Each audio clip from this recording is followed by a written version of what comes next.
जय हिंद दोस्तों। मोदी जी का भाषण तो आप सुने होंगे। उनका कहना था कि 8वां पे कमीशन का मंजूरी मिल गया है, अब आपका सैलरी और पेंशन डबल होने वाला है। जी हाँ दोस्तों, ये जो वर्डिक्ट है ये मोदी जी का वर्डिक्ट है। जी हाँ दोस्तों, ऐसा नहीं है कि मोदी जी सिर्फ जुमला करते हैं। जी हाँ दोस्तों, कुछ सच भी रखते हैं। और 8वां पे कमीशन मंजूरी मिल गया जनवरी में और अधिसूचना मिल गया नवंबर में।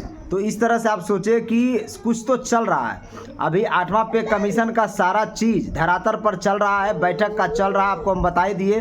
6-7 तारीख को भुवनेश्वर में है और 9 तारीख को कलकत्ता में बैठक है। तो इस तरह से लगातार चल रहा है।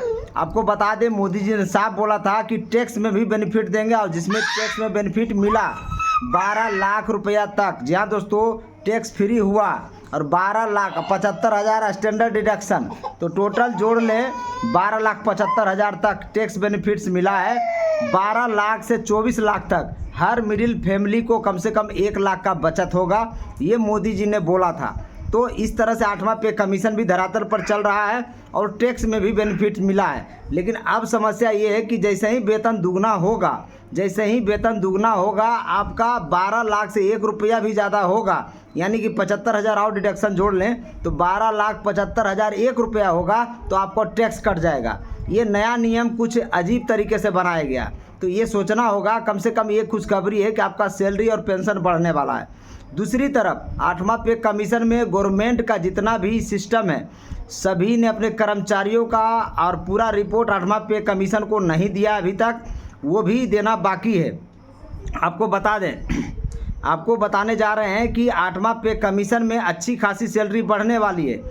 यूनियन संगठन के तरफ से बहुत बड़ा डिमांड भी रखा गया है कि कम से कम 69,000 मिनिमम सैलरी मिले, लेकिन कितना देगा ये कन्फर्म अभी नहीं है। जिस तरह से मोदी जी बोले हैं कि जो सैलरी है और पेंशन है, सरकारी कर्मचारियों जो देश का रीढ़ की हड्डी है, उनको सैलरी और पेंशन दुगना होने वाला है। तो उस हिसाब से ही हम जोड़ें तो सबका सैलरी कम से कम दुगना होगा। तो अभी कम से कम जो लेवल 1 के कर्मचारी हैं उनका 30,000 के आसपास इन हैंड सैलरी बनता है, तो हो सकता है उसे 60,000 तक जाए। सब कुछ मिलाकर, डीए मिलाकर, ट्रेवलिंग अलाउंस मिलाकर, एचआरए सब कुछ मिलाकर 60-65,000 तक उनका जो सैलरी हो सकता है। ये अनुमानित है जिस तरह से प्रधानमंत्री बोल रहे हैं।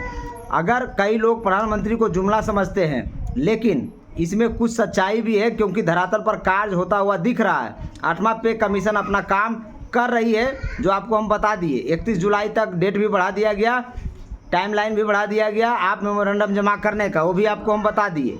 डीए मर्ज करने की फ़िलहाल कोई मंशा सरकार के पास नहीं है। सरकार ने क्लियर कर दिया है लोकसभा में, जो आपको पता होगा। इसके अलावा अभी 3 साल का फाइनेंशियल ईयर होता है, 22-23, 23-24 और 24-25, उसका डाटा का गहन अध्ययन किया जा रहा है। ये डाटा सारा 8वां पे कमीशन के पास पहुंच चुका है। उसका गहन अध्ययन किया जा रहा है कि सैलरी और पेंशन पर कितना खर्च करती है सरकार अलग अलग डिपार्टमेंट में।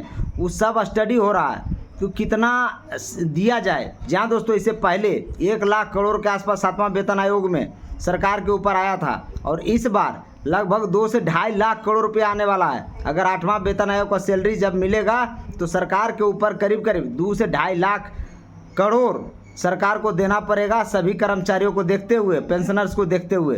तो ये मत समझिए इतना आसान नहीं है, इसको स्टडी करना पड़ेगा। रिपोर्ट्स बन जाएगा, मान रहे हैं रिपोर्ट्स 8 से 9 महीना हो गया लगभग रिपोर्ट्स बनाते 9.5 महीना और बचा हुआ है, तो रिपोर्ट्स बन जाएगा। लेकिन सरकार के पास जैसे ही रिपोर्ट्स जमा होगा, सरकार इसका गहन अध्ययन करेगी, खास करके कि कर्मचारियों का कितना वित्तीय सहायता दिया जाए।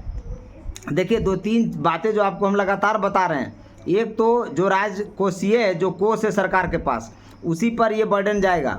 तो ये बर्डन जो भी जाएगा वो देखा जाएगा कि कर्मचारी को कितना दिया जाए, क्योंकि कर्मचारियों के जेब में देना भी एक मजबूरी है सरकार का। जहाँ दोस्तों मजबूरी हम बता रहे हैं आपको कि अगर सरकारी कर्मचारी को पैसा सरकार नहीं देगी तो देश का अर्थव्यवस्था सही तरीके से नहीं चलेगा, ये कन्फर्म मानिए। तो सरकार को मजबूरी भी है एक तरफ से कि सरकारी कर्मचारियों को अधिक से अधिक पैसा दिया जाए। और दूसरी तरफ वित्तीय जो राजकोषीय है वो भी देखना पड़ेगा, वित्तीय सामंजस्य जिसको बोलते हैं। ऐसा नहीं है कि वेतन सैलरी पर ही सारा पैसा आपको खर्च कर दे सरकार। अपना जीडीपी का 2.5% जो डाटा है वो है कि दिया जा रहा है, लेकिन जब एक्चुअल डाटा कैलकुलेशन किया गया तो 4.1% वेतन और सैलरी पर जा रहा है। उसमें से आपको हम बताए थे अगला वीडियो में कि जो कॉन्ट्रैक्ट पर काम करते हैं उनका काउंट नहीं होता है। जो ऐसे भी कर्मचारी हैं जो राज्य सरकार भी पैसा देती है और केंद्र सरकार भी पैसा देती है, उसका भी अकाउंटल अभी सही तरीके से नहीं हुआ है। तो ये बहुत ही ज़रूरी खबर है। सब कुछ को बैलेंस बनाकर ही सरकार देगी, इस बात को आप मान के चलिए। प्राइवेट कर्मचारी में समतल जो बता रहे, प्राइवेट कर्मचारी का कितना पैसा मिलता है और आपको कितना पैसा मिलता है, उसी काम के अप्रोक्स मान के चलिए। तो वो सामंजस्य भी बैठाना पड़ेगा सरकार को। तो बता रहे हैं कि सरकार के पास भी एक तरफ कुआं है एक तरफ खाई है, और आपके पास भी एक तरफ कुआं है एक तरफ खाई है। तो सरकार बहुत ही सोच समझ के ये काम करेगी। ऐसा नहीं है कि 70,000 रुपये बेसिक सैलरी आपको थमा देगी, क्योंकि देश का आर्थिक स्थिति भी देखना होता है और साथ में अधिक से अधिक आपको पैसा भी देना होता, ताकि जो चक्र है पैसा का वो चले। आपके पॉकेट में ज़्यादा पैसा आएगा तो आप मार्केट में खर्च करेंगे, और मार्केट में जब खर्च होगा तो देश का अर्थव्यवस्था बढ़ेगा। यानी सरकार ये भी चाह रही है कि अगर पैसा आपको हम दे तो उसको किस तरह से रिटर्न लें। तो यही खेल है, यही गेम है। तो इसको समझने की ज़रूरत है। लेकिन हाँ, सैलरी बढ़ेगी तो आपका जीवन स्तर सुधरेगा, और इसीलिए वेतन आयोग लगाया जाता है हर 10 साल पर। ऐसे आपको पता ही है कि हर साल 2 बार डीए बढ़ता है और साल भर में एक बार 3% का इंक्रीमेंट मिलता है, यानी टोटल 9 से 10% आपका सालाना बढ़ रहा है। लेकिन फिर भी जिस गति से महंगाई बढ़ा है उस हिसाब से आपका डीए और जो इंक्रीमेंट मिलता है वो नहीं सही है। जहाँ दोस्तों, यानी महंगाई के हिसाब से आपका होना चाहिए डीए का इंक्रीमेंट, वो सही नहीं है, ये सबको पता है। इसीलिए ये 10 साल पर एक वेतन आयोग लगाया जाता है, ताकि आपका जीवन स्तर और जो महंगाई चल रहा है उसके साथ सामंजस्य बनाया जा सके। क्योंकि अगर सैलरी रिवाइज नहीं होगा तो आपका जीना मुश्किल हो जाएगा सरकारी कर्मचारियों को। ये बात सच्चाई है जो हम आपको बता रहे हैं। तो ये बैलेंस बनाया जाएगा। सरकार भी उस रिपोर्ट को देखेगी। 8वां पे कमीशन रिपोर्ट बनाने के बाद उनका काम ख़त्म नहीं होगा, उसके बाद उसका क्रॉस वेरिफिकेशन होगा कि कितना सैलरी देंगे तो क्या इफ़ेक्ट पड़ेगा हमारे देश के ऊपर, और अगर नहीं देंगे तो क्या इफ़ेक्ट पड़ेगा हमारे देश के ऊपर। ये भी सोचना पड़ेगा सरकार को, और वो हर एक पॉइंट को डिनोट करेंगे, हर एक पॉइंट को डिकोड किया जाएगा। डिकोड के मतलब हर एक चीज़ को देखती है सरकार, और तभी जाके सिफारिश लागू होता है। तो जो हम आपको बता रहे हैं कि 2027 में आपको 8वां पे कमीशन का सैलरी और पेंशन मिलेगा, ये ना कन्फर्म मानिए। जिस गति से काम चल रहा है उस गति से आपको कन्फर्म है कि मिलने वाला है।